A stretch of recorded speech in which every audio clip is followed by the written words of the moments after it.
Salut chers amis, dans cette nouvelle vidéo, je vous donnerai sur votre chaîne préférée, Madani Machatil, trois expressions à utiliser pour ordonner à quelqu'un de vous apporter quelque chose dont vous aurez besoin, pour bien sûr accomplir une tâche.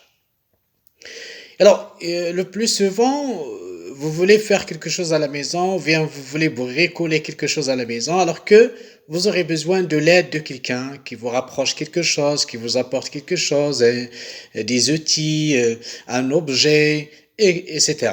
Donc, dans ce cas-là, on emploie bien entendu la phrase impérative. Pour ordonner, on utilise la phrase impérative.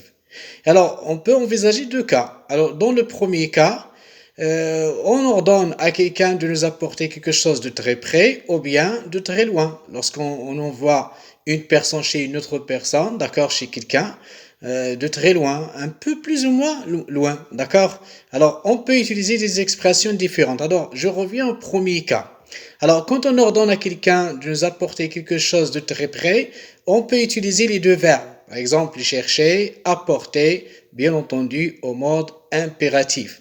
Exemple, allons Fatima, cherchez-moi une soucoupe à la cuisine. Alors, lorsque la maman, bien sûr, demande à sa fille d'aller lui chercher une soucoupe, bien une petite assiette à la cuisine, d'accord, il peut lui dire cette phrase-là. Allons Fatima, cherchez-moi une soucoupe à la cuisine. Allons Fatima, cherchez-moi une soucoupe à la cuisine. Voilà. Et puis après, on peut utiliser apportez-moi. Alors, on peut envoyer un garçon aussi. Walid, apportez-moi une cuillère à la cuisine. Walid, apportez-moi une cuillère à la cuisine. Une cuillère à la cuisine, voilà. Deuxième cas, quand on envoie quelqu'un chez une autre personne, un peu loin, on utilise la phrase suivante. Alors, on peut désigner la personne. Ashraf, vous allez courir chez Madame Zahira et vous lui demanderez de bien vouloir me prêter sa robe bleue pour une fête. Alors, les mamans, d'accord, échangent parfois des vêtements, des robes de mariage ou bien des vêtements, d'accord, spécifiés au mariage. Je répète, alors quand on envoie une personne chez une autre, d'accord, pour lui demander quelque chose, alors on peut dire, Ashraf, vous allez courir chez Madame Zahira et vous lui demanderez de bien vouloir me prêter sa robe bleue pour une fête. Alors je m'accélère un petit peu pour imiter un petit peu les Français. Alors de la même manière que les Français ou bien les natifs, bien sûr, le disent. Alors Ashraf, vous allez courir chez Madame Zahira et vous lui demanderez de bien vouloir me prêter sa robe bleue pour une fête. Tout de suite. Allez-y. Voilà donc, je répète, donc là, la leçon d'aujourd'hui, pour conclure, porte sur un acte de communication, comment demander à quelqu'un de l'aide, d'accord? Ça veut dire quand on travaille dans un atelier ou bien quand on bricole quelque chose, on ne sait pas faire la chose seul, etc., etc., mais on peut demander à quelqu'un de nous apporter, de nous rapprocher des outils, des objets avec lesquels on peut travailler. Alors, d'une manière générale, il y a deux cas. Alors, le premier cas, on peut utiliser le verbe chercher et apporter au mode impératif et en disant cherchez-moi, apportez-moi. Bien sûr, j'appelle la personne, j'utilise le nom d'une personne, Karim, Kamal, cherchez-moi et je désire la chose que je veux, d'accord? Apportez-moi. Le deuxième cas, lorsque j'envoie une personne chez une autre, un collègue, etc., chez un collègue, je peux lui dire cette phrase-là. X ou bien Y, vous allez courir chez monsieur ou bien madame et vous lui demanderez de bien vouloir me prêter. Et je désigne la chose. Voilà donc la leçon d'aujourd'hui. J'espère qu'elle vous plaira le plus. Mais je vous laisse partir sans exercice. Alors, il y a un exercice que je vous mets en place ici. Alors, un exercice pratique qui va vous aider quand même à passer, bien sûr, à l'utilisation. Alors, si vous travaillez quelque part dans un atelier, si vous êtes bien sûr un menuisier, si vous êtes un maçon, si vous êtes, d'accord, quelqu'un qui travaille à la maison, qui bricole, un papa qui bricole, une maman qui bricole quelque chose, une maman qui travaille à la cuisine, une maman qui demande à sa fille, à son garçon quelque chose, de la apporter, d'accord, on peut utiliser, d'accord, ces expressions déjà citées dans la leçon. Alors, l'exercice pratique, la situation numéro un.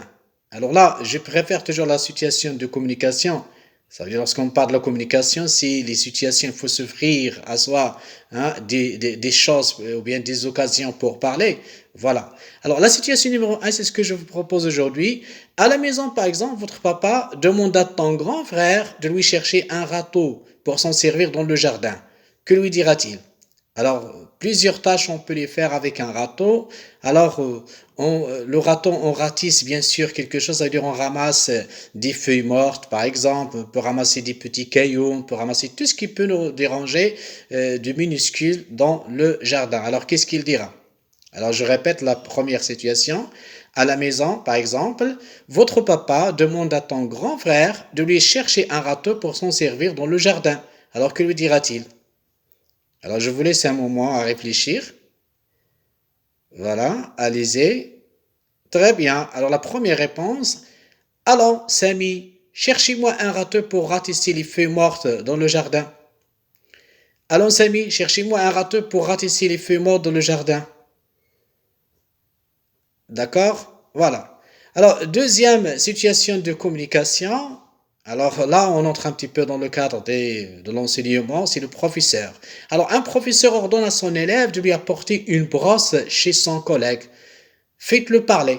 Alors, alors qu'est-ce qu'il dira? Alors, un professeur ordonne à un élève, d'accord, de lui apporter une brosse chez son collègue. Ça veut dire quitter la classe et aller chercher dans une autre, chez un monsieur ou bien une madame, d'accord, professeur qui travaille à côté, et pour lui demander, d'accord, la brosse là. Alors, on peut dire que c'était un peu loin. D'accord? Alors, qu'est-ce qu'il pourra dire? Alors, on imagine qu'un élève s'appelle Kamal, par exemple. On peut dire, Kamal, vous allez courir chez Monsieur Abdou et vous lui demanderez de bien vouloir me prêter sa brosse. Voilà. Et c'est comme ça. Alors, je répète. Donc, la réponse numéro 2. Kamal, vous allez courir chez Monsieur Abdou et vous lui demanderez de bien vouloir me prêter sa brosse. Alors, on peut mettre à la place de la brosse, on peut mettre un autre outil, d'accord?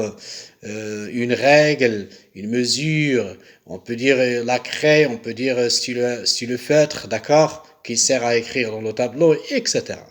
D'accord? Je vous remercie beaucoup pour votre écoute et dans cette vidéo, d'accord? Et j'espère qu'elle vous plaira mieux. À tout à l'heure. Au revoir.